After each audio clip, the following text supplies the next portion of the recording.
Hello साथियों, यदि आप भी कोई काम छोड़ने वाले हैं बिना पूरा हुए, आपका भी हौसला यदि टूटने ही वाला है, तो मेरे ख्याल से दोस्तों आपको ये वीडियो जरूर देखना चाहिए। यदि आपने ये वीडियो देख लिया तो जरूर आप अपने काम में सफलता जरूर प्राप्त करोगे और आखिरी प्रयास करने से नहीं चूकोगे। आखिरी प्रयास जरूर करना चाहिए और काम पूरा होने तक आखिरी प्रयास करते रहना चाहिए। तो दोस्तों, यदि आपका भी हौसला टूट चुका है और आप सफलता प्राप्त नहीं कर पा रहे हैं, तो मैं आपको एडवाइस करूंगा आप ये मेरा वीडियो, ये कहानी जरूर आप देखिए। आपने यदि एक बार ये कहानी देख ली तो जरूर आप सफलता प्राप्त करेंगे। तो चलिए देखते हैं कि ये कहानी क्या है। दोस्तों, बहुत समय पहले की बात है। एक राज्य में एक प्रतापी राजा रहा करता था। एक दिन उसके दरबार में एक विदेशी आगंतुक आया और उसने राजा को एक सुंदर पत्थर उपहार स्वरूप दिया। राजा वह पत्थर देख बहुत प्रसन्न हुआ। उसने उस पत्थर से भगवान विष्णु की प्रतिमा का निर्माण कर उसे राज्य के मंदिर में स्थापित करने का निर्णय लिया और प्रतिमा निर्माण का कार्य राज्य के महामंत्री को सौंप दिया। महामंत्री गांव के सर्वश्रेष्ठ मूर्तिकार के पास गया और उसे वह पत्थर देते हुए बोला, महाराज, मंदिर में भगवान विष्णु की प्रतिमा स्थापित करना चाहते हैं। 7 दिवस के भीतर इस पत्थर से भगवान विष्णु की प्रतिमा तैयार कर राजमहल पहुंचा देना। इसके लिए तुम्हें 40 स्वर्ण मुद्राएं दी जाएंगी। 40 स्वर्ण मुद्राओं की बात सुनकर मूर्तिकार खुश हो गया और महामंत्री के जाने के उपरांत ही प्रतिमा का कार्य निर्माण प्रारंभ कर दिया। उसके उद्देश्य से अपने औजार निकाल लिए और औजारों में से उसने हथौड़ा लिया और पत्थर तोड़ने के लिए उस पर हथौड़े से वार करने लग गया, किंतु पत्थर जस का तस रहा। मूर्तिकार ने हथौड़ों के कई बार पत्थर पर किए, किंतु पत्थर नहीं टूटा। 50 बार प्रहार करने के उपरांत मूर्तिकार ने अंतिम प्रयास करने के लिए हथौड़ा उठाया, किंतु यह सोचकर हथौड़ा वापस रख दिया कि यार, जब 50 बार प्रहार करने पे ये पत्थर नहीं टूटा तो अब आखिरी बार एक हथौड़ा मारने से क्या होगा या क्या टूटेगा।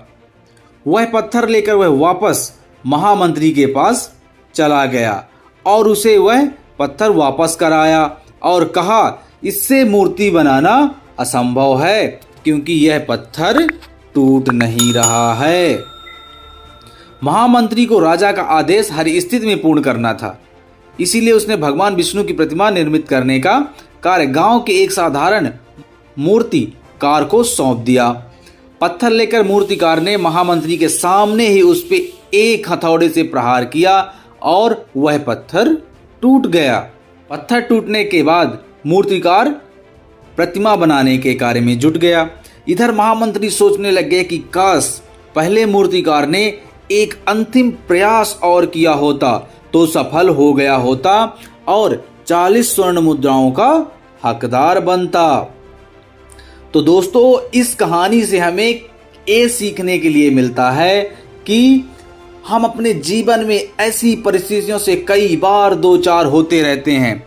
कई बार किसी कार्य को करने के पूर्व या किसी समस्या के सामने आने पर उसका निराकरण करने के पूर्व भी हमारा आत्मविश्वास डगमगा जाता है और हम प्रयास किए बिना ही हार मान लेते हैं। कई बार हम 1-2 प्रयासों में ही असफलता मिलने पे घबरा जाते हैं और अपने आप को पीछे धकेल लेते हैं और प्रयास करना छोड़ देते हैं, जबकि हो सकता है कि कुछ प्रयास और करने पे आपका कार्य पूर्ण हो जाए और आपको सफलता प्राप्त हो जाए।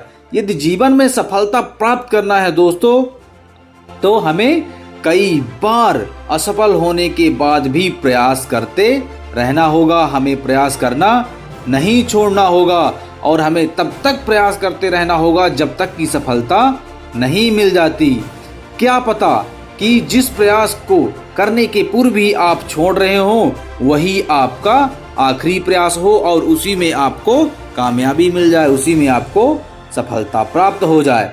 तो दोस्तों, मेरे ख्याल से कि अब आप कोई भी कार्य अपना अधूरा नहीं छोड़ेंगे और आखिरी प्रयास जरूर करेंगे जब तक कि आपको सफलता अपने कार्य में नहीं मिल जाती। इस कहानी से दोस्तों सबको सीख लेनी चाहिए, स्टूडेंट्स को सीख लेनी चाहिए और किसी भी आदमी को, चाहे वो वर्कर हो, चाहे वो कहीं काम करता हो, कोई भी आदमी हो, कैसा भी हो, इसे सीख ले सकता है और अपने जीवन में कामयाबी प्राप्त कर सकता है। तो दोस्तों मैं आशा करता हूं कि हमारी आज की स्टोरी आपको पसंद आई होगी, कहानी वीडियो आपको पसंद आया होगा। इसी तरह की मोटिवेशनल वीडियो देखने के लिए आप हमारे चैनल को सब्सक्राइब कर लें। वीडियो पसंद आया हो उसको लाइक कर दें और अपने दोस्तों के साथ इसको जरूर शेयर करें ताकि वो भी इसका बेनिफिट उठा सकें और अपने करियर में सफलता प्राप्त कर सकें।